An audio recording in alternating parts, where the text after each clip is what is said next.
90% लोकांना हे माहीतच नाही की या जन्मतारखेची लोक सर्वात जास्त डेंजरस असतात. तुमची जन्मतारीख यात आहे का? चला बघूया. ही जन्मतारीख असलेली लोक दिसतात शांत, पण वेळ आली की सगळं उलट करू शकतात. तुम्ही किंवा तुमच्या जवळचे या जन्मतारखेत येतात का? बघूया.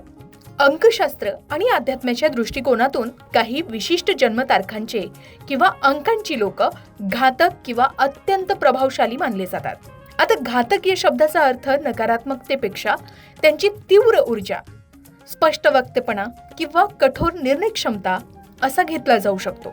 जसे मुलांक 8, त्यांचा जन्म 8-17-26 या तारखेला झालेला असतो.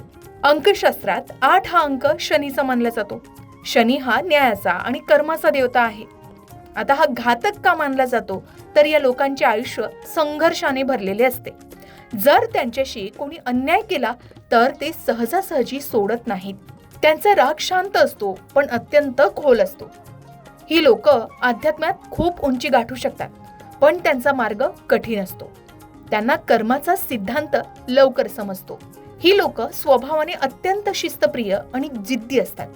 ध्येय गाठण्यासाठी ही लोक कोणत्याही थराला जाऊ शकतात बरं का. त्यानंतर मुलांक 9, ज्यांचा जन्म 9, 18 आणि 27 तारखेला झाला आहे. अशी लोक सुद्धा घातक असू शकतात. आता घातक म्हणजे आधी सांगितल्याप्रमाणे त्यांची ऊर्जा तीव्र असते, ते स्पष्ट व्यक्ती असतात आणि त्यांच्यात कठोर निर्णय क्षमता असते. आता 9 हा अंक मंगळाचाच आहे. मंगळ हा युद्धाचा आणि ऊर्जेचा कारक आहे. या लोकांमध्ये प्रचंड धाडस आणि शक्ती असते, ज्यांना राग लवकर येतो. जर त्यांनी एखादी गोष्ट मनात धरली तर ती पूर्ण केल्याशिवाय राहत नाही. त्यांच्या वाटेला जाणं सुद्धा धोक्याचं ठरू शकतं, कारण ते थेट प्रहार करतात. 9 हा पूर्णत्वाचा अंक आहे. हे लोक समाजासाठी स्वतःला झोकून देतात. जसे पोलीस असेल, सैन्य किंवा क्रांतिकारक यामध्ये जास्त सामील असतात. या लोकांचा स्वभाव निडर असतो, साहसी असतो आणि थोड्या प्रमाणात अहंकारी सुद्धा असू शकतात. त्यानंतर मुलांक 4. मुलांक 4 हा राहूचा मानला जातो, ज्यांचा जन्म 4, 13, 22, 31 तारखेला झाला आहे. आता राहू हा अचानक होणाऱ्या बदलांचा आणि क्रांतीचा कारक आहे. या लोकांचे विचार जगापेक्षा वेगळे असतात.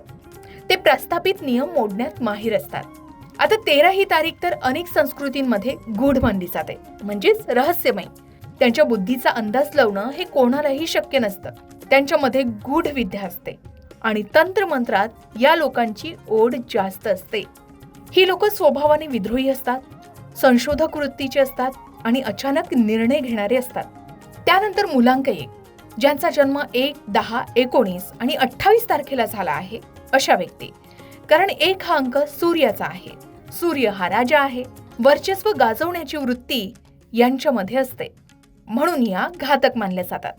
जर त्यांना कोणी कमी लेखलं किंवा त्यांच्या अधिकारावर गदा आणली तर ते सूर्यप्रकाशाप्रमाणे समोरच्याला जाळून टाकू शकतात. त्यांचा इगो म्हणजे अहंकार खूप मोठा असतो.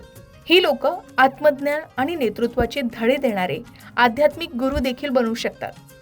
ही लोक स्वभावाने स्वाभिमानी, महत्वाकांक्षी आणि हुकुमशहा प्रवृत्तीचे असतात. आता अध्यात्म सांगतं की कोणताही माणूस जन्मता घातक नसतो, तर त्यांच्यातील तमोगुण किंवा रजोगुण जास्त प्रभावशाली असतात.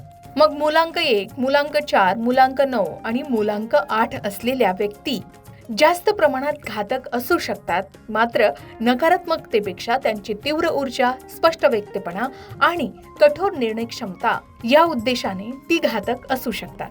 आता तीव्र ऊर्जा म्हणजे आधी सांगितल्याप्रमाणे आणि या तारखांच्या लोकांमध्ये ऊर्जा इतकी जास्त असते की जर ती सकारात्मक मार्गाला लावली नाही तर ती विनाशकारी म्हणजे घातक सुद्धा ठरू शकते. अध्यात्मात असं मानलं जातं की या विशेष तारखांना जन्मलेली लोक मागील जन्मातील काही मोठे ऋणानुबंध किंवा विशिष्ट कार्य पूर्ण करण्यासाठी आलेले असतात. जर तुम्ही यापैकी एका तारखेला जन्मला असाल तर तुमच्याकडे प्रचंड शक्ती आहे. अंकशास्त्रानुसार तुम्ही तुमच्या रागावर नियंत्रण मिळवलं पाहिजे आणि तुमची शक्ती सर्जनशील कामात लावली पाहिजे, तर तुम्ही घातकऐवजी महान ठरू शकता. मग यात तुमच्या जन्मतारखेचा समावेश आहे का? कमेंट करून नक्की सांगा. किंवा या जन्मतारखेची लोक तुमच्या आजूबाजूला असतील, तुमच्या मित्र परिवारांमध्ये असतील तर त्यांना हा व्हिडिओ शेअर करायला विसरू नका. अशाच प्रकारच्या माहितीपूर्ण व्हिडिओसाठी लोकमत भक्ती चॅनलला नक्की सबस्क्राईब करा आणि बेल आयकॉनला क्लिक करा, म्हणजे आमच्या नवनवीन व्हिडिओचं नोटिफिकेशन तुम्हाला मिळत राहील। तसेच योग्य आध्यात्मिक मार्गदर्शनासाठी लोकमत भक्तीच्या फेसबुक पेज आणि इन्स्टा पेजला लाईक आणि फॉलो करायला विसरू नका।